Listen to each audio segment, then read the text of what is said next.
Þegar kemur á vali á staðsetningu vöktunarreitana hafði nokkuð frjálsar hendur. Til þess að gögnin nýtist sem best þarf þó að uppfylla ákveðin skilyrði. Reiturinn verður að vera á einsleitu svæði.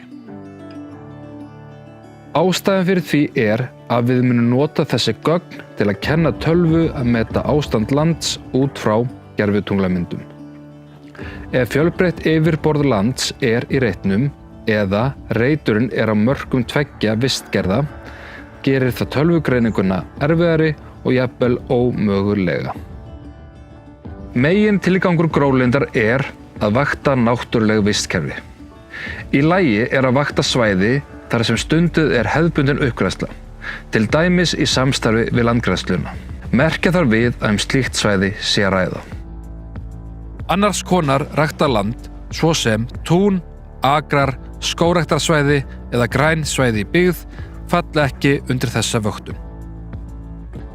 Þátttakendur ráða sjálfir hversu marga vöktunarreiti þeir leggja út, en mikilvægt að þeir séu mældir einu sinni á ári.